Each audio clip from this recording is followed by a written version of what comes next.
Hello and welcome to Tuesday. You know what's really sad? Whenever you cook chicken and you're all excited because the piece you put on the pan to go into the oven is actually pretty big, and when it gets out, it looks like this. It's a tiny little piece now. I mean, it's a tiny little piece. Look, that's my pinky finger.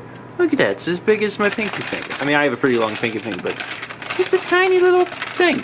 To be honest, that's probably what you're supposed to eat. Isn't it like, it's a deck of cards, isn't it? I have no idea. Is that what they say? You're supposed to eat a deck of card size thing? Anyway, yesterday we did another mail, because I think we had done a mail the day before that, then we did another mail yesterday. But there was one thing that I did not mention during yesterday's mail.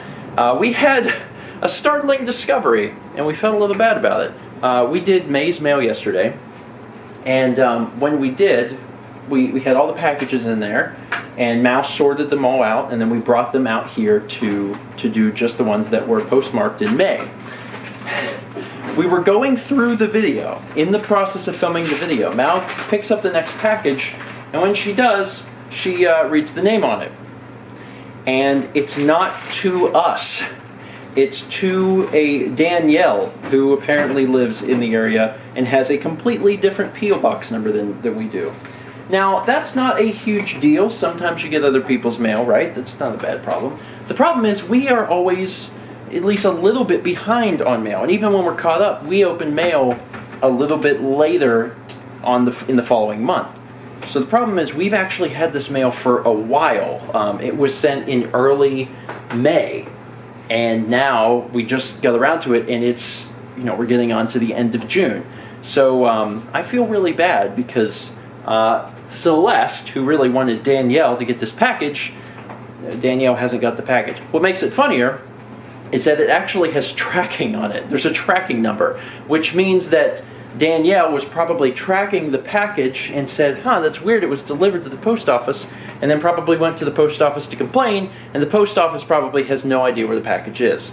Now, obviously, we just discovered that, we have this package, so we're going to take it back and try to eventually get it to Danielle, whoever that is. It was just, the whole situation was funny, and then also a little sad and bad.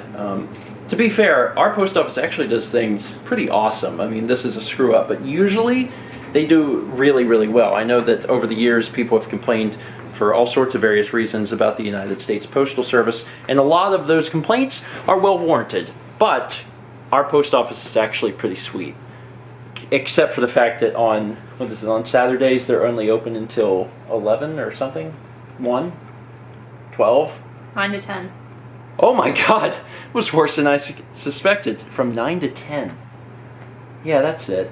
God, that's really, really terrible. Anyway, yeah, I just thought I would share that little story because I don't know if we've ever had, occasionally we'll get other people's mail in our mailbox, but I don't think it's ever happened in our P.O. box. That's a new one.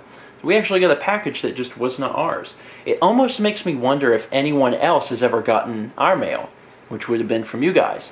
And if they were not paying attention and they just opened it up, they'd probably be very confused why they had a video game or a fridge magnet or Pokemon cards or one of the many other things. So, I can't help but wonder if that happens ever. Anyway, that's it for today. Thank you so much for watching. I'm going to start eating this chicken salad and green beans. And as always, let's meet back tomorrow, shall we?